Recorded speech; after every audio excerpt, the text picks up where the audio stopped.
In 1893, when guests stepped into the Waldorf Hotel's marble lobby, they saw only mirrors and crystal chandeliers. They never looked up. 6 floors above them, 100 rooms existed that no guest would ever enter. These were not storage closets or mechanical spaces.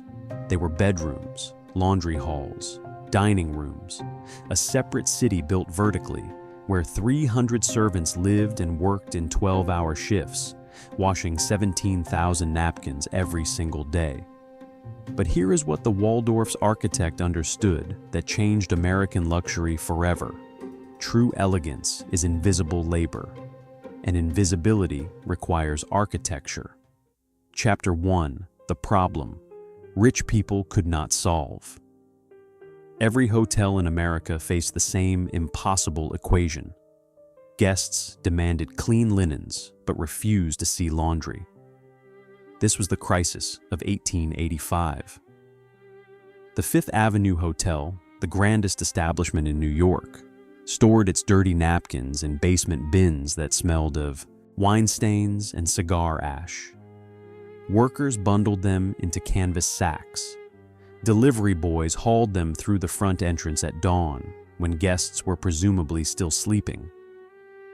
The linens traveled by cart to tenement laundries 6 blocks away, where immigrant women washed them in apartments that doubled as sweatshops.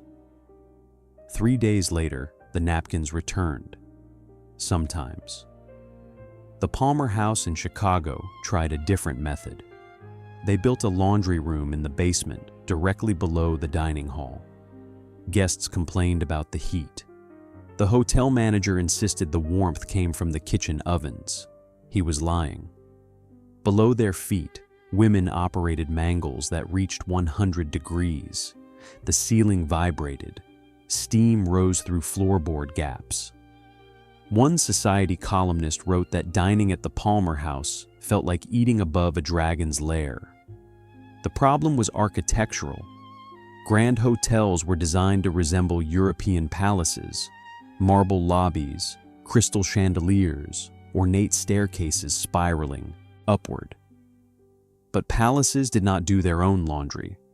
Palaces had servant wings located hundreds of feet away from the main residence, across courtyards, hidden behind hedges and walls.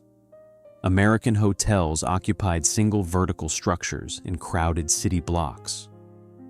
There was nowhere to hide the work. Hotels tried shipping laundry out. They tried basement facilities. They tried designated laundry hours when guests were at dinner. Nothing solved the fundamental tension. Rich people wanted the experience of effortless luxury. Effortless luxury required industrial-scale labor. Industrial-scale labor was loud, hot, smelly, and relentless. You could not make it beautiful. You could only make it invisible. By 1890, hotel architects understood they faced a design challenge that had never been solved. They needed to create 2 separate realities inside the same building. One reality for guests, built from marble and mirrors. Another reality for workers, built from efficiency and concealment. The question was not whether this could be done. The question was how completely you could make 300 human beings disappear while keeping them close enough to deliver fresh towels in under 3 minutes. Nobody had an answer. Then William Waldorf Astor decided to build a hotel for the worst possible reason, and accidentally hired the only architect in America crazy enough to try. Chapter 2: When William Waldorf Astor decided to win. Astor did not build the Waldorf because he loved hotels. He built it to humiliate his aunt. The feud began at a dinner party in 1888. William Waldorf Astor, heir to one of America's largest fortunes, believed he should lead New York society. His aunt, Caroline Astor, disagreed. She was the Mrs. Astor, the woman who decided which 400 families mattered in New York. She held annual balls in her mansion at 5th Avenue and 33rd Street. She wore a diamond tiara that weighed 3 pounds. When she entered a room, other women curtsied. William challenged her authority once. She destroyed him socially within a week. No one accepted his invitations. His wife was excluded from every important gathering. He decided the problem was America itself. In 1891, he moved to England, renounced his citizenship, and purchased a title. He became Baron Astor of Hever Castle. He thought this would wound his aunt. It did not. She simply stopped mentioning his name, so he bought revenge. He still owned the mansion next to hers. It had been his father's house, empty since his death. In 1892, William sent instructions from England: demolish the mansion, build a hotel, make it 13 stories tall, ensure it blocks every window of his aunt's ballroom. The architect he hired was Henry Janeway Hardenberg. This was inspired cruelty. Hardenberg had designed the Dakota Apartments, the most prestigious address in New York.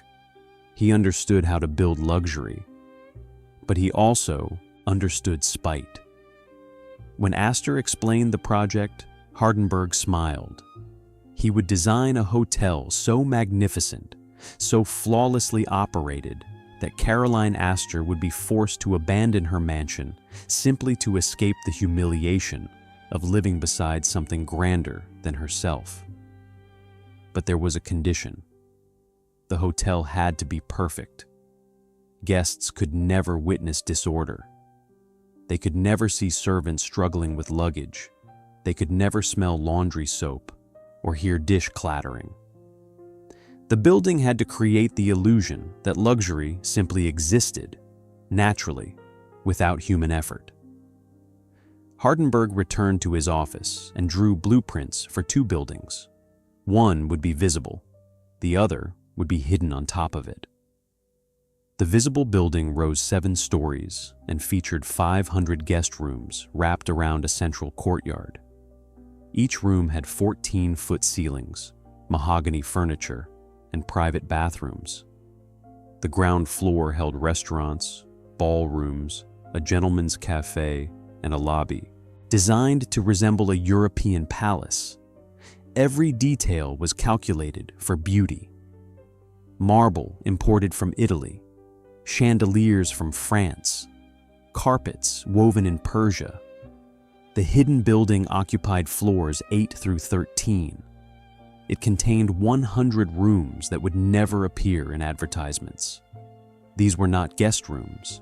They were dormitories, dining halls, industrial laundries, storage vaults.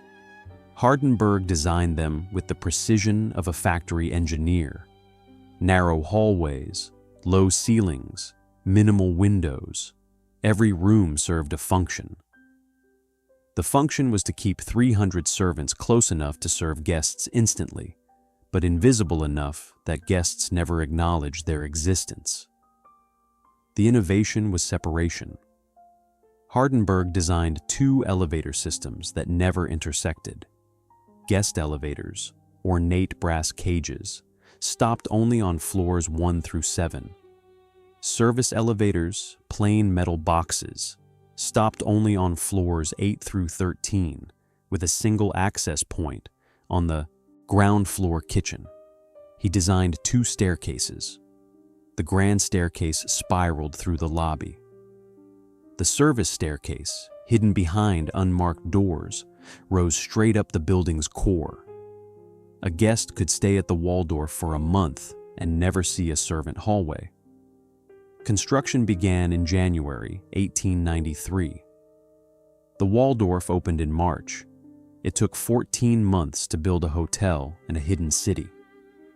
When the first guests arrived, Caroline Astor's mansion sat in shadow. She moved out within the year.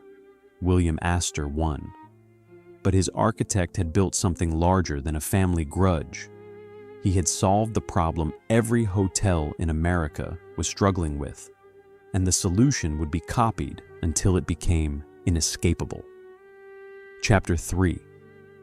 The architect who designed two separate buildings. Henry Hardenberg drew the Waldorf's blueprints twice, once for guests, once for ghosts. The genius was vertical segregation. Most buildings are designed from the ground up. Hardenberg designed the Waldorf from the top down and the bottom up simultaneously, creating two structures that shared walls but never mixed populations. The lower 7 floors followed traditional luxury hotel logic. Wide corridors to accommodate hoop skirts and steamer trunks. 11-foot-tall doorways for dramatic entrances. Ballrooms with clear-story windows that flooded the space with natural light. The Palm Garden restaurant featured a retractable glass ceiling. When it rained, diners stayed dry but heard the water. Luxury was theater, and theater required space. The upper 6 floors followed factory logic. Hallways measured exactly 4 feet wide, the minimum dimension for 2 people to pass while carrying laundry baskets. Ceilings dropped to 7 feet 6 inches, reducing heating costs and maximizing vertical space for ductwork. Windows were small and infrequent. Servants did not need views. They needed proximity to work. Hardenberg embedded the separation into the building's mechanical systems. He designed 4 separate staircases. The grand staircase in the lobby was photographed for magazines. The service staircase behind the kitchen was photographed never. But there were also 2 emergency staircases, and here Hardenberg revealed his obsession with invisibility. One emergency stair served guest floors. The other served servant floors. Even in a fire, the populations would not mix. The laundry chutes were architectural marvels. Hardenberg installed vertical shafts running from floor 7 down to the basement laundry. Guests placed dirty towels in a small door in their bathroom wall. The towels fell 4 stories into sorting bins. Clean linens traveled back up through dumbwaiters, separate shafts that opened only into service hallways. A maid could restock a guest room with fresh sheets without ever being seen, because she entered through a door in the wall that guests assumed was decorative paneling. The servant dining hall occupied floor 11. It measured 60 feet long and 30 feet wide, large enough to feed 300 people in shifts. The kitchen was located directly below on floor 10, connected by a dedicated food elevator. Meals traveled up, dishes traveled down. The system was designed so servants never left their floors except to work on guest floors. They slept on 12 and 13. They ate on 11. They worked on 10 for laundry and kitchen duties, or descended to guest floors for cleaning and service. Their entire lives occurred within a vertical column of 6 floors. Opening night was March 13th, 1893. 2,000 guests attended. They walked through bronze doors into a lobby where electric lights blazed from crystal chandeliers. A string orchestra played in the Palm Garden. Champagne appeared on silver trays carried by waiters in white gloves. The New York Times reported that the Waldorf had achieved the impossible: European elegance in an American building. Not a single guest mentioned the servants. The system worked. Hardenberg had designed a building where 300 people could work 12-hour shifts washing 17,000 napkins, and the only evidence of their existence was the appearance of clean linens that seemed to materialize from nowhere. True luxury, it turned out, was not beauty. It was the architectural elimination of everyone required to create beauty. And the Waldorf had just proven that elimination was possible if you were willing to build a second invisible city and fill it with people who had no choice but to live there. Chapter 4. The City 6 Floors Above 5th Avenue. Room 517 was not a guest suite. It was a bedroom for 8 laundry maids who never saw sunlight. The servant floors began at level 8. This floor housed the senior staff, head housekeeper, head chef, chief steward. They received private rooms measuring 9 feet by 11 feet, a single iron bed, a washstand, a trunk for personal belongings, one small window that faced the building's interior courtyard. The walls were painted institutional gray. The floors were bare pine. Floor 9 held the kitchen staff, sous chefs, pastry assistants, scullery maids. These workers shared rooms, 12 feet by 14 feet, 4 iron beds, 2 per wall. Mattresses were horsehair and cotton, replaced every 3 years. Each worker received 1 wool blanket, 1 pillow, 2 uniform changes. A communal bathroom at the end of the hall served 40 people, 3 toilets, 2 sinks, 1 bathtub, available by reservation. Floor 10 was the working laundry. This was not a dormitory. It was a factory floor built inside a luxury hotel. The main laundry hall measured 120 feet long and 40 feet wide, occupying the entire northern wing of the building. Skylights provided the only natural light because gas lamps near drying linens created fire risk. The heat was managed through ceiling vents that channeled steam upward into discharge pipes that exited through the roof. On winter mornings, the Waldorf's roofline smoked like an industrial plant. Floor 11 was the servant dining hall, already described. But it also contained the staff library, a room stocked with donated books and religious pamphlets, and the staff chapel, where Catholic Mass was held on Sunday mornings for workers who could not leave the building. Attendance was not mandatory, but strongly encouraged by management. Floor 12 housed the female servants, chambermaids, laundry workers, seamstresses, 160 women living in 32 rooms. Each room held 5 beds. That is the number that appeared on the architectural plans. In practice, hotels often placed 6 or 7 beds when staff shortages required additional hiring. The beds were stacked, 2 on the floor, 1 elevated on a wooden platform above them. Climbing to the top bunk required stepping on the lower bed frame. Privacy did not exist. The rooms had no doors, only curtains, because fire codes required unobstructed exits. Floor 13 housed the male servants, porters, bellboys, waiters, kitchen workers, 140 men living in 28 rooms under the same conditions as the women below. The top floor also held storage for bed linens, staff uniforms, cleaning supplies, and a small infirmary with 6 beds for workers too sick to perform duties, but not sick enough to be sent home. The architectural dimensions revealed the economic logic. A guest suite on floor 5 measured 20 feet by 18 feet and housed 2 people maximum. A servant dormitory on floor 12 measured 14 feet by 12 feet and housed 5 people minimum. The hotel allocated 168 square feet per guest, 33 square feet per servant. Luxury was not about beauty. It was about space, and space was distributed according to who paid and who worked.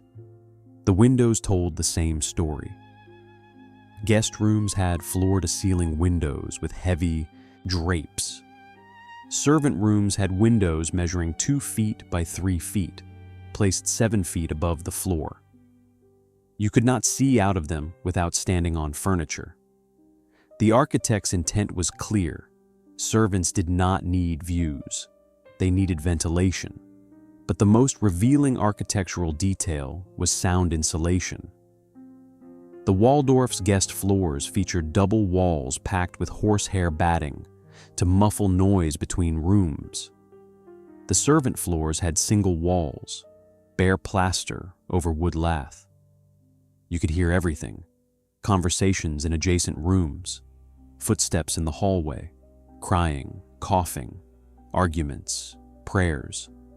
300 people living in enforced intimacy, their lives audible to everyone around them. The laundry maids in room 517 worked the overnight shift. They returned to their dormitory at 7 in the morning when the day shift was waking. They slept in a room where other women were dressing, talking, moving. The room had no blackout curtains. Sunlight, what little penetrated the small window, came in regardless. Sleep was something you achieved through exhaustion, not comfort. This was the hidden city. 100 rooms holding 300 lives. A vertical world where workers moved through narrow hallways under low ceilings, sleeping in stacked beds, sharing bathrooms, eating in shifts, existing entirely to serve guests who were designed never to notice them. And the building systems ensured that invisibility was absolute. Because 6 floors above 5th Avenue, the Waldorf was not running a hotel, it was running a machine, and the machine required fuel. Chapter 5. 17,000 napkins every single day. The laundry floor operated 24 hours without stopping, because luxury means fresh linens appear like magic. The numbers defined everything. The Waldorf served 3,000 meals daily across 5 restaurants. Each place setting required 1 napkin. But napkins were also provided in guest rooms, in bathrooms, beneath champagne buckets, on tea service trays. The hotel calculated 17,000 napkins in circulation at any given moment. Each napkin was used once, then washed. The laundry system operated in 3 shifts. Morning shift, 7 a.m. to 7 p.m. Night shift, 7 p.m. to 7 a.m. Overlap shift, 3 p.m. to 11 p.m. to handle the dinner rush. 60 women worked laundry, 20 per shift, with overlap bringing the count to 40 during peak hours. The process began in the basement sorting room. Laundry chutes from guest floors emptied into canvas bins. Workers wearing canvas gloves sorted items by fabric type. Napkins and tablecloths went into one pile. Bed sheets into another. Towels into a third. Delicate items like lace doilies or silk pillowcases went to the hand-washing station. Stained items went to a separate area where women applied lye soap and scrubbed spots against washboards before machine processing. The machines were manufactured by the Troy Laundry Machinery Company. The Waldorf installed 6 industrial washing tumblers, each one large enough to hold 200 pounds of wet linen. The tumblers were iron cylinders perforated with holes, rotated by belt drives connected to steam engines in the sub-basement. Water was heated in copper boilers that burned coal. The hotel consumed 3 tons of coal per day just for laundry operations. Washing took 40 minutes per load. The tumblers filled with hot water and soap. The cylinder rotated. Dirty water drained through the perforations. Clean water refilled the drum. The cycle repeated 4 times. Workers then transferred the wet linens to extraction presses, cast iron devices that squeezed water out through hydraulic pressure. A single press could remove 80% of the water from a load of sheets in under 5 minutes. Drying occurred in a dedicated room on the north side of floor 10. Heated by steam pipes running along the ceiling, the room maintained a constant temperature of 110 degrees Fahrenheit. Workers hung wet linens on lines strung wall to wall. The room could hold 6,000 items at once. In summer, the heat was unbearable. Women fainted. Management installed a ventilation fan in 1895, but it only recirculated hot air. The solution was shorter shifts. No one worked the drying room for more than 2 hours at a time. After drying, linens moved to the pressing station. This was where the Waldorf spent the most money. The hotel installed 4 gas-powered mangles manufactured in Germany. Each mangle was 12 feet long, featuring 2 heated rollers that pressed fabric between them. A worker fed sheets into one end. The rollers pulled the fabric through, pressing it flat under heat and pressure. Finished sheets emerged wrinkle-free from the other end. A skilled operator could process 60 sheets per hour. Napkins required hand pressing. 20 women worked ironing stations equipped with sat irons heated on gas stoves. Each woman had 6 irons in rotation, 2 heating, 2 cooling, 2 in use. A napkin took 30 seconds to press. The math was relentless. 17,000 napkins per day meant 283 napkins per hour, assuming 24-hour operation. With 20 women working, each woman had to press 14 napkins per hour, 1 every 4 minutes. But napkins arrived in batches. During dinner service, the count could surge to 3,000 napkins in a 2-hour window. The women pressed until their wrists ached. The finished linens traveled upward through dumbwaiters to storage rooms on floor 9. Here, staff organized items by type and destination. Napkins for the main dining room were stacked separately from napkins for the palm garden. Bed sheets were sorted by size: single, double, king. Each guest floor had a dedicated linen closet, accessible only to chambermaids, who restocked supplies twice daily. The workflow was designed for invisibility. Dirty linens fell down through chutes. Clean linens rose up through dumbwaiters. The exchange happened behind walls, inside shafts, within systems that guests never saw. A diner could spill wine on a napkin, place it on the table, and within 18 hours that same napkin would return to the dining room, washed, dried, pressed, folded, and placed beneath a new guest's silverware. The hotel consumed 400 pounds of soap per week, 6,000 gallons of water per day, all of it heated by coal fires. The laundry operation alone required 12 tons of coal weekly. The cost of running the invisible machinery of cleanliness exceeded the cost of feeding the guests. But costs were secondary to perception. The Waldorf charged premium rates because it delivered the fantasy of effortless luxury. Guests expected fresh linens without understanding how fresh linens were produced. The hotel's competitive advantage was not the beauty of its lobby. It was the efficiency of its hidden industrial systems and the invisibility of the workers who operated them.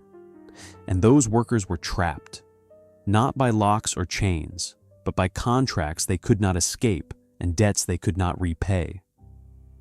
The machinery ran 24 hours because the people inside it had nowhere else to go. Chapter 6. The contract no servant could refuse. Employment at the Waldorf required living at the Waldorf, and the hotel charged rent for rooms servants never chose. The contract was 3 pages, printed in 8-point type.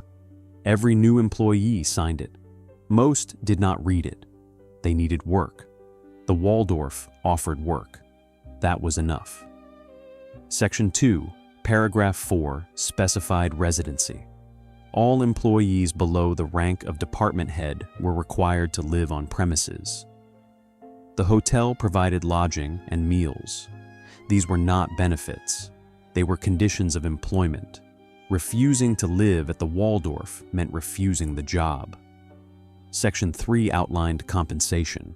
Chambermaids earned $8 per month. Laundry workers earned $9. Kitchen staff earned $10 to $12, depending on position. These were standard wages for New York in 1893. But Section 4 changed everything. Room and board cost $5 per month, deducted automatically from wages. A chambermaid earning $8 took home $3. That is $36 per year in actual pay. A laundry worker earning $9 per month kept $4, $48 annually. Skilled kitchen workers kept $7 per month, $84 per year. The hotel justified the deduction with arithmetic. A shared bed in a servant dormitory would cost $6 per month if rented privately in a tenement. Meals at the servant dining hall, 3 per day, would cost another $8 monthly at a boarding house. By this calculation, the Waldorf was offering $14 in value for $5 in cost. Employees were saving $9 per month. The arithmetic was accurate. The conclusion was a trap. Workers who kept $3 to $7 monthly could not afford to leave. A tenement room cost $6 minimum. Food cost $8. Clothing cost money. Transportation cost money. Saving enough to quit required months of perfect savings, and perfect savings required never getting sick, never replacing worn shoes, never sending money to family, never experiencing any emergency. The hotel understood this completely. The contract's invisible genius was that it created economic captivity without coercion. Workers were legally free to leave at any time. Practically, they could not afford to. The system was designed to retain labor by making alternatives financially impossible. And there were additional costs embedded in employment. Uniforms were required but not provided free. A chambermaid's uniform cost $2. Most women owned 2 uniforms, rotating them for washing. That was $4, an entire month of take-home pay for a new employee. The hotel offered to advance the cost and deduct 50 cents monthly until repaid. This meant the first 8 months of employment, a chambermaid kept only $2.50 per month. Breakage was expensive. If a maid dropped a plate, the replacement cost was deducted from her next month's wages. A plate cost 30 cents. A wine glass cost 20 cents. A crystal chandelier globe cost $3. Workers learned to move carefully. They also learned to hide accidents when possible, because getting caught breaking something cost less than admitting it immediately. Illness was catastrophic. Workers who became too sick to perform duties were sent to the infirmary on floor 13. The hotel provided basic care, a bed, soup, aspirin, but sick days were unpaid. A worker who missed 3 days lost 10% of the month's wages before room and board deductions. Missing a week meant earning nothing. Some workers performed duties while feverish rather than sacrifice income. The most profitable clause was termination. The contract specified that employees dismissed for cause forfeited their final month's wages. Cause was defined loosely: insubordination, tardiness, poor performance, moral misconduct. A housekeeper who argued with a supervisor could be fired and lose an entire month of pay. The hotel rarely exercised this clause, but its existence ensured compliance. Workers understood that even justified complaints could cost them financially. The contracts created a pool of captive labor that the Waldorf could deploy at will. When a private event required extra staff, management assigned workers to overtime shifts. Overtime was paid at the same rate as regular hours, which is to say it was not paid at premium. Workers could not refuse without risking termination. By 1896, the Waldorf employed 320 servants under these contracts. Most had been with the hotel since opening. They had not saved enough to leave. They would not save enough next year either. The economic architecture was as carefully designed as the building's physical architecture. Both served the same purpose: keeping workers close, available, and invisible. On June 14, 1896, a laundry maid named Catherine Doherty collapsed in the drying room. She had worked a double shift to cover for a sick colleague. The temperature was 112 degrees. She fainted from heat exhaustion and struck her head on a pressing table. Other workers carried her to the infirmary. She recovered after 2 days. Management docked her wages for the time missed. When she protested, they showed her the contract. Section 7, Paragraph 2. Illness not resulting from employer negligence is the employee's financial responsibility. Fainting due to heat was classified as a personal medical episode, not a workplace injury. Catherine Daugherty remained at the Waldorf for 8 more years. She could not afford to quit. That was the system working exactly as designed. Chapter 7. Every city wanted what the Waldorf built. By 1900, 12 cities were constructing Waldorf copies, each one hiding more servants in fewer square feet. The Waldorf's success was immediate and measurable. Within 2 years of opening, the hotel operated at 95% capacity. Guests paid premium rates. Dining reservations required weeks of advance notice.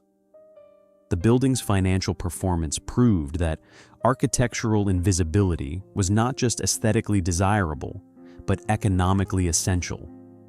Hotels that could hide their workers could charge more. Other cities noticed. If New York could build luxury on concealment, so could they. Boston's Hotel Touraine opened in 1897. The architect, Willard T. Sears, visited the Waldorf before drafting his plans. He copied the vertical segregation model precisely: 5 floors of guest rooms, 4 floors of servant quarters, separate elevator systems, separate staircases. The Touraine compressed 300 servants into 75 rooms by eliminating private staff quarters entirely. Everyone shared. Department heads received no special treatment. A head chef slept in the same dormitory as the dishwashers. The savings in construction costs were significant. Chicago's Auditorium Hotel underwent renovations in 1898. The original building, designed by Louis Sullivan, had attempted to integrate servant spaces throughout the structure. Small staff rooms appeared on every floor, adjacent to guest wings. This was inefficient. Servants were visible in hallways. Guests complained. The renovation concentrated all servant quarters into a new 8th-floor addition built on the roof. 200 workers relocated to dormitories that measured 12 feet by 10 feet, housing 6 people each. The Chicago Tribune praised the modernization.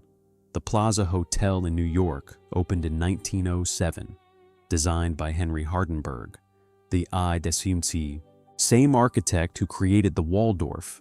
The Plaza took the model further. 400 servants occupied 80 rooms across 3 floors.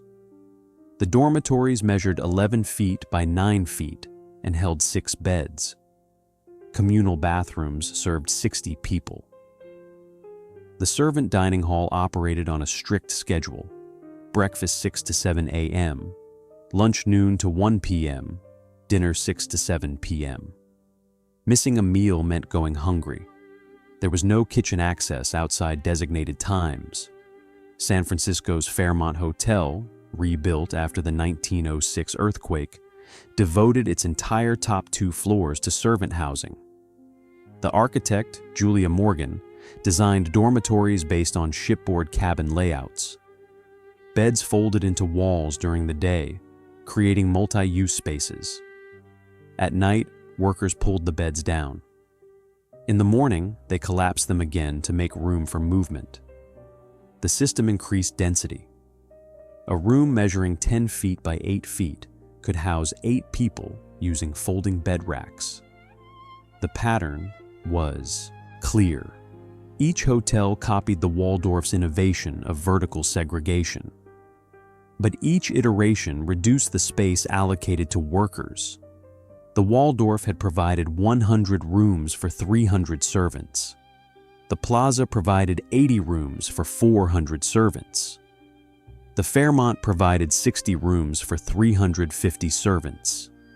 Competition drove efficiency, and efficiency meant cramming more bodies into less space. The Biltmore Hotel in New York, opened in 1913, represented the logical extreme. The hotel's architect, Warren and Wetmore, designed an 8-story servant wing attached to the main building, but architecturally disguised. The wing had no windows on the facade facing Madison Avenue. From the street, it appeared to be a decorative tower. Inside, it held 400 workers in 90 rooms. The smallest dormitories measured 9 feet by 7 feet and housed 4 people. The beds were not stacked. They were arranged in pairs, head to foot, consuming every inch of floor space. Workers slept in shifts. Night workers used the beds during the day. Day workers used them at night. The system doubled capacity without expanding square footage. Hotels in Philadelphia, Washington, D.C., and Los Angeles copied these models. By 1915, every major American city had at least one grand hotel with hidden servant floors. The architectural convention became universal. Luxury hotels required guest elegance and worker invisibility. The two could not coexist on the same floor. Vertical separation was the only solution. But the proliferation created a labor market problem. Hotels competed for workers who would accept the contracts. As more hotels opened, the available pool of servants willing to live on premises and accept wage deductions did not expand proportionally. Hotels responded by reducing wages while increasing efficiency demands. The Waldorf's original laundry workers processed 17,000 napkins with 60 staff. By 1910, the Plaza processed 22,000 napkins with 55 staff. Productivity increased. Conditions worsened. Workers began to resist. In 1912, chambermaids at the Biltmore attempted to organize a labor action demanding higher wages and better dormitory conditions. Hotel management fired every participant. The women were escorted from the building and their final wages were withheld under the contract's termination clause. Replacement workers were hired within 72 hours. The message was clear. Servants were replaceable. Architectural systems were not. The Waldorf's model had proven so efficient that it became inescapable. Any hotel attempting luxury without hidden servant infrastructure could not compete. Guests expected instant service, perfect cleanliness, and complete invisibility of the workers providing both. The only way to deliver that expectation was through architectural separation and economic captivity. The system was national by 1915. It was unquestioned, and it would remain dominant for another decade until a machine changed everything. Chapter 8. When the system finally broke. The invention that destroyed the Waldorf's model was not a labor law. It was the automatic washing machine. The first commercial laundry machines appeared in the 1860s. They were simple tumblers requiring manual operation. By 1900, steam-powered machines existed but remained expensive. Hotels built in-house laundries because contracting out was slower and less reliable. The Waldorf's laundry floor represented the industry standard: large capital investment in equipment, large ongoing investment in labor. The innovation that changed everything was electrification. In 1906, Alva J. Fisher patented the electric washing machine. The Thor machine, manufactured by Hurley Machine Company, could process laundry automatically. Load wet clothes, add soap, turn it on. The machine washed, rinsed, and partially extracted water without human intervention. A single operator could run 6 machines simultaneously. early electric machines were too small for hotel use. But by 1915, industrial models appeared. The Troy Laundry Machinery Company, the same firm that supplied the Waldorf's original equipment, released an electric tumbler with a 400-pound capacity. One machine could wash as much linen as 3 of the hotel's steam-powered tumblers, and it required 1/3 the labor. Hotels noticed, but the larger transformation was happening outside hotels entirely. Independent commercial laundries were industrializing. By 1920, companies like American Laundry Machinery Company operated facilities that processed 10 tons of linens daily. They offered contracts to hotels. We will wash, dry, and press your linens for 8 cents per pound. Pickup and delivery included. Hotel managers did the math. The Waldorf's laundry operation employed 60 workers at an average of $9 per month. That was $540 in monthly wages, not including room and board costs, coal, soap, equipment maintenance, and building space. The laundry floor occupied 4,800 square feet of valuable real estate. If that space were converted to guest rooms, it could generate $1,200 monthly in room revenue. Commercial laundry contracts cost less and freed capital. A hotel could eliminate in-house laundry, lay off staff, convert the space to revenue-generating use, and improve their bottom line. By 1922, most new luxury hotels were built without laundry facilities. They contracted out from day one. The Waldorf resisted. The hotel's management believed in-house control ensured quality. But by 1925, the financial pressure was undeniable. The original steam equipment was 30 years old and required constant repairs. Replacing it with electric machines would cost $40,000. Contracting out would cost $28,000 annually. The equipment investment would never pay back. In January 1926, the Waldorf closed its laundry floor. 60 workers were dismissed. The hotel signed a contract with Manhattan Industrial Laundry Services. Dirty linens left the building in trucks. Clean linens returned 8 hours later. Guests noticed no difference. The servant dining hall closed next. With laundry workers gone, the remaining staff could be fed in the main kitchen during off hours. Floor 11 was converted to storage and administrative offices.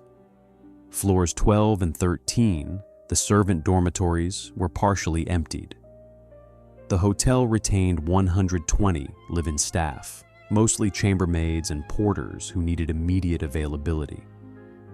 The remaining workers were offered a choice: find outside housing and continue employment without room and board deductions, or accept severance.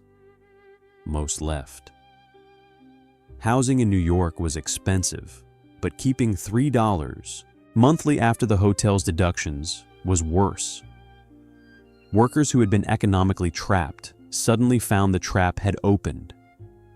They could afford to leave because leaving no longer meant homelessness. The system collapsed not because workers rebelled, but because it became cheaper to let them go. By 1928, the Waldorf's servant floors were 60% empty. The rooms sat unused. Converting them to guest suites was impractical. The ceilings were too low. The windows were too small.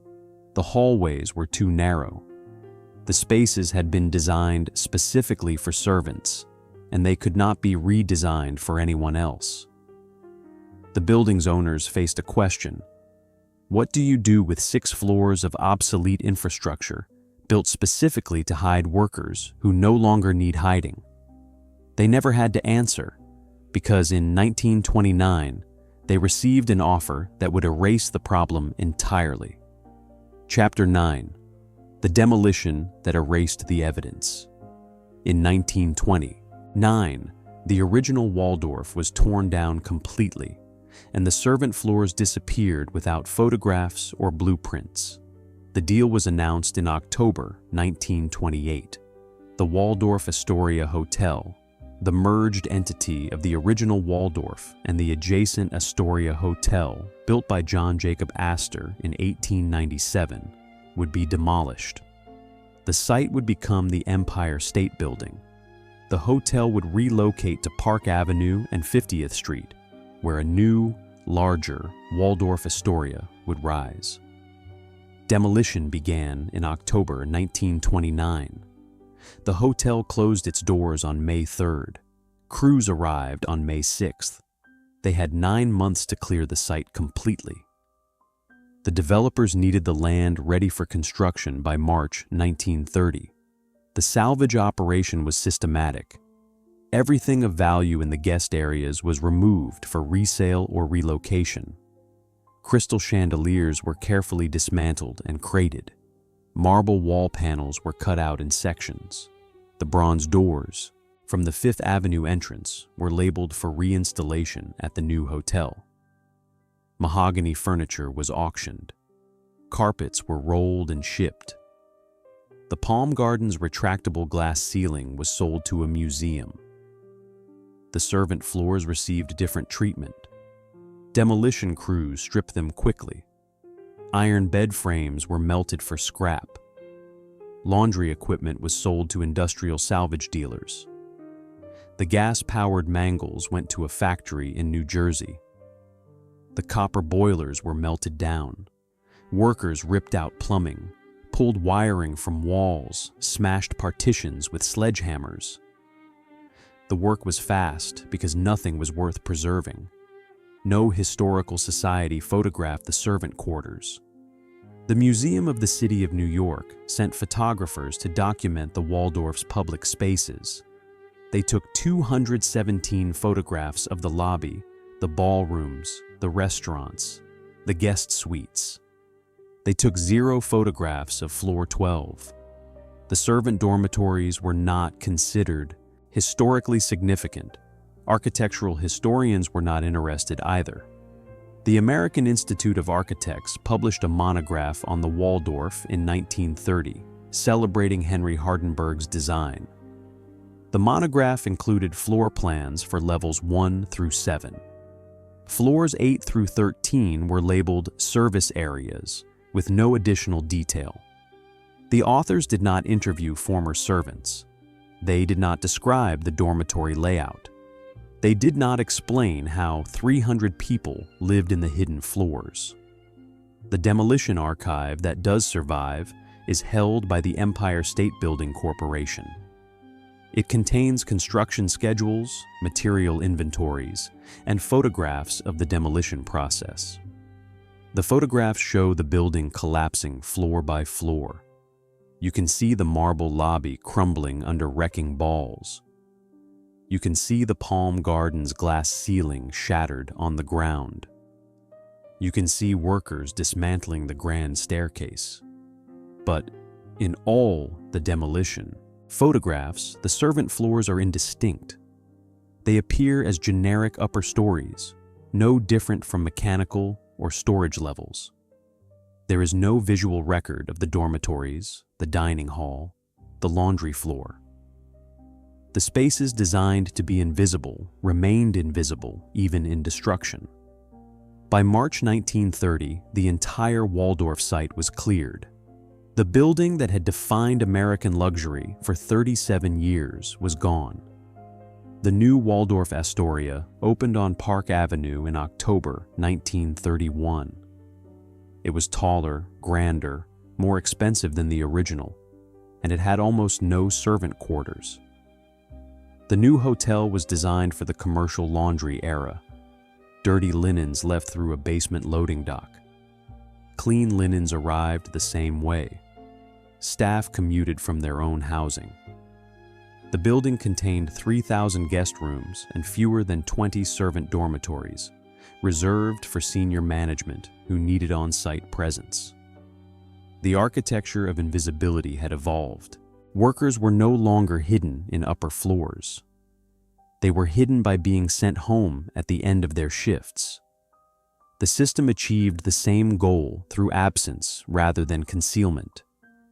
But the original Waldorf's servant floors, the spaces where the system was invented, vanished without documentation. We know they existed because contracts and employment records survive. We know 100 rooms housed 300 workers. We know the laundry floor operated 24 hours. But we do not know what room 517 looked like. We do not have photographs of the dining hall. We cannot see the dormitory layouts. The evidence was destroyed deliberately through neglect. The spaces were not worth preserving because preserving them would have required acknowledging that luxury was built on human concealment. It was easier to demolish everything and let the servant floors disappear into unmarked rubble, except for one set of documents that someone decided to save. Chapter 10. What survives in the Blueprint Archive? Only one complete set of the Waldorf's original architectural drawings still exists, and it tells two contradictory stories. The New York Historical Society holds Henry Hardenberg's architectural blueprints in their manuscript collection.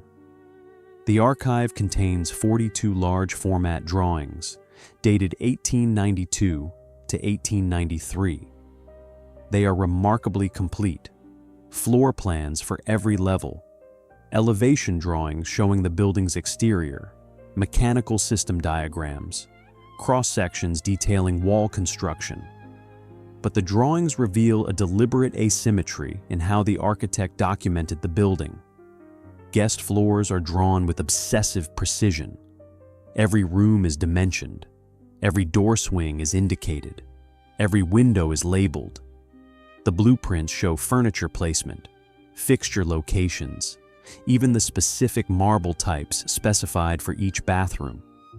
You could rebuild a guest suite from these drawings. The servant floors are drawn differently. Floor 12 appears on a single sheet labeled 12th Floor Plan. The sheet shows the building's outline and structural columns. The interior is divided into rectangular spaces marked dormitory or storage. No dimensions, no door locations, no indication of how many beds each room contained. The notation is minimal. One room is labeled Female Staff Sleeping Room A. That is the entire description. Floor 10, the laundry floor, receives more detail but only for mechanical systems. The blueprint shows the location of steam pipes, water supply lines, drainage systems, ventilation ducts. The laundry equipment is indicated with generic rectangles marked washing tumbler or pressing mangle. But the human spaces, the areas where workers moved and operated the machines, are unmarked. You can see where the equipment was. You cannot see where the women stood. The contrast is intentional. Hardenberg was a meticulous architect. His other projects, the Dakota Apartments and the Plaza Hotel, include exhaustively detailed blueprints of every space. He knew how to document servant quarters precisely. He chose not to. The blueprints reflect the building's operational philosophy. Guest spaces mattered because guests mattered. Servant spaces were functional infrastructure, equivalent to mechanical rooms or storage vaults. They required architectural planning, but not architectural celebration. Drawing them in detail would have elevated their importance. Minimizing their documentation kept them appropriately invisible. Historians attempting to reconstruct the servant quarters must rely on secondary sources. Employment contracts specify how many workers lived on each floor. Payroll records indicate job categories. Fire safety inspection reports from 1905 note the number of beds per room on floor 12. A newspaper article from 1912 describes a servant dining hall that accommodates 300 workers in shifts. These fragments allow approximation. We know floor 12 had 32 rooms, housing 160 women. We know beds were stacked. We know windows were small. But we cannot draw an accurate floor plan. We cannot specify which rooms connected to which hallways. We cannot reconstruct the sightlines or the traffic flow or the acoustic experience of living there. The absence is itself evidence. The Waldorf's guest floors are preserved in exhaustive detail because they were designed to be seen.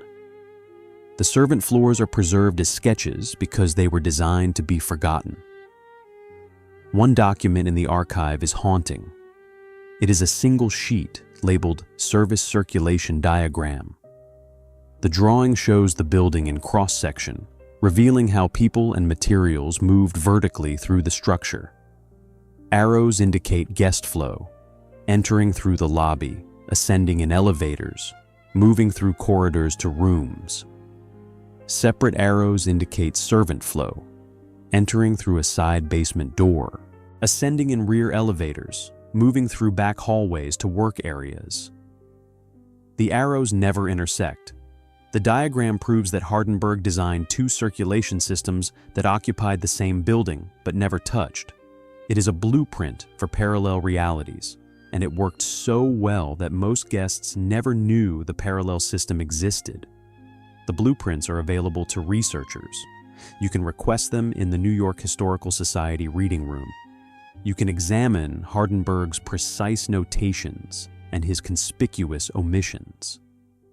You can see exactly how an architect documents a building's visible beauty while rendering its hidden labor deliberately vague.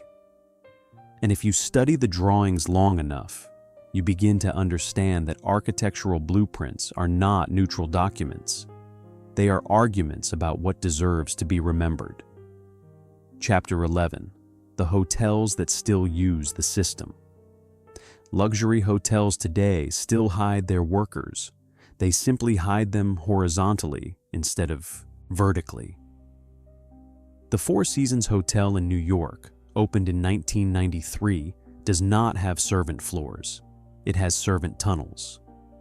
Below the lobby level, a network of corridors connects the hotel to adjacent buildings. Workers enter through a door on East 57th Street, descend stairs to the basement, walk through tunnels to reach time clocks and locker rooms. They change into uniforms underground. They take service elevators to guest floors. Guests in the lobby never see them arrive. This is standard practice. The Peninsula Hotel in Chicago maintains a below-ground connection to a parking structure 3 blocks away. Staff park there and walk through the tunnel. The Ritz-Carlton in San Francisco built a pedestrian tunnel connecting its service entrance to a transit station. Workers can commute by subway and enter the hotel without ever appearing on the street level where guests arrive. The architectural principle is identical to the Waldorf's vertical separation. Workers and guests must not share space. But modern buildings achieve separation through horizontal distance rather than vertical stacking. The result is the same: invisibility. Service elevators still exist. They are now controlled by key card access. A housekeeper's card unlocks the service elevator and allows access to housekeeping floors. It does not unlock the guest elevator. A guest's room key unlocks the guest elevator. It does not unlock the service elevator. The systems are segregated electronically. Even the elevators look different. Guest elevators have mirrors, wood paneling, and ambient lighting. Service elevators have bare metal walls and fluorescent ceiling lights. The aesthetic distinction reinforces the functional separation. You know immediately which elevator you are in and which population you belong to. Hallways operate on the same logic. Luxury hotels have 2 hallway systems on every floor. The guest hallway is carpeted and wallpapered. It features artwork and decorative sconces. The service hallway is bare concrete with painted walls and utility lighting. It runs behind the guest hallway. accessible through unmarked doors that blend into the wall design. A housekeeper pushes a cart through the service hallway, enters a guest floor through a hidden door, cleans rooms, and exits back into the service hallway without ever appearing in guest sightlines. The Waldorf Astoria, the Park Avenue location that replaced the original, still maintains this dual system. The hotel has 1,800 guest rooms and employs 900 staff. Most staff commute. But the hotel retains 2 floors of employee dormitories for international workers on temporary visas who cannot afford New York housing. These rooms are smaller than guest rooms, shared by 2 or 3 people, and located on floors that guests cannot access. The vertical separation persists. Modern hotel workers describe the experience in familiar terms. A housekeeper at a Manhattan 5-star hotel, interviewed in 2015, said, "We are supposed to be ghosts. If a guest sees you in the hallway, you turn away or step into a doorway. You are trained to disappear." A former employee of the Mandarin Oriental described the service corridors as a parallel hotel. She said, "There is the hotel guests see, which is beautiful, and there is the hotel we work in, which is concrete and pipes and industrial carts. They exist in the same building, but they never touch." The economics have changed. Workers are no longer charged room and board. Labor laws prevent wage deductions. Most hotel employees earn hourly wages and go home at the end of their shifts. But the architectural imperative remains. Luxury requires invisible labor, and invisibility requires design. The system is global. Hotels in Dubai, Singapore, London, and Paris all use below-ground tunnels, restricted elevators, and hidden corridors. The Burj Al Arab in Dubai has a dedicated service tower attached to the main building, but architecturally separate. Workers enter the service tower, which contains locker rooms and cafeterias, then cross through enclosed bridges to reach guest floors. The bridges are not visible from outside. The separation is absolute. The Waldorf's innovation was solving the problem of how to hide workers inside a luxury building. The solution was vertical segregation, dual circulation systems, and architectural concealment. Modern hotels use refined versions of the same techniques. The language has changed. Servant floors are now called back-of-house areas. Service elevators are called associate elevators. But the function is identical. Workers are still designed to be invisible. Architecture still enforces that invisibility. And guests still expect luxury to arrive effortlessly without acknowledgement of the people who create it. The system did not end. It adapted, and it remains as fundamental to luxury hospitality today as it was in 1893. Chapter 12. The equation luxury still requires. The Waldorf proved that elegance is not what you build, it is what you successfully hide. The 100 hidden rooms were never a Victorian eccentricity. They were the logical outcome of a specific economic belief. Luxury is the absence of visible labor. This belief required architecture to do something unprecedented. Buildings had to create 2 simultaneous realities. One for people who pay, another for people who work. The realities could not intersect. Henry Hardenberg solved this problem through vertical separation. He designed the Waldorf as 2 buildings stacked on top of each other, each with its own elevators, staircases, and hallways.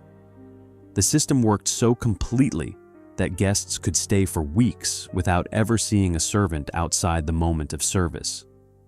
The workers simply disappeared into upper floors, where they slept in stacked beds and washed 17,000 napkins daily in rooms designed to be architecturally forgettable. The economic trap was equally elegant. servants signed contracts that required living on premises, but charged them rent for spaces they never chose. They earned $8 to $12 monthly, but paid $5 back for shared dormitories and cafeteria meals. The deductions made leaving impossible. The contracts created captive labor without chains. This system replicated across America. By 1915, every major city had luxury hotels with hidden servant infrastructure. Each iteration compressed more workers into less space. The plaza squeezed 400 servants into 80 rooms. The Biltmore used shift, sleeping to double capacity. Competition drove efficiency. Efficiency meant treating workers as mechanical components that required storage but not dignity. The system collapsed not because it was wrong, but because it became obsolete. Commercial laundries using electric machines processed linens cheaper than in-house labor. Hotels closed their servant floors because contracting out improved profit margins. The workers were released not through moral awakening, but through technological replacement. When the original Waldorf was demolished in 1929, the servant quarters were stripped without documentation. No photographs were taken. No blueprints detailed the dormitories. The spaces designed to be invisible remained invisible even in destruction. We have 200 images of the marble lobby and 0 images of the room where 8 laundry maids slept. The archive reflects the values of the society that created it.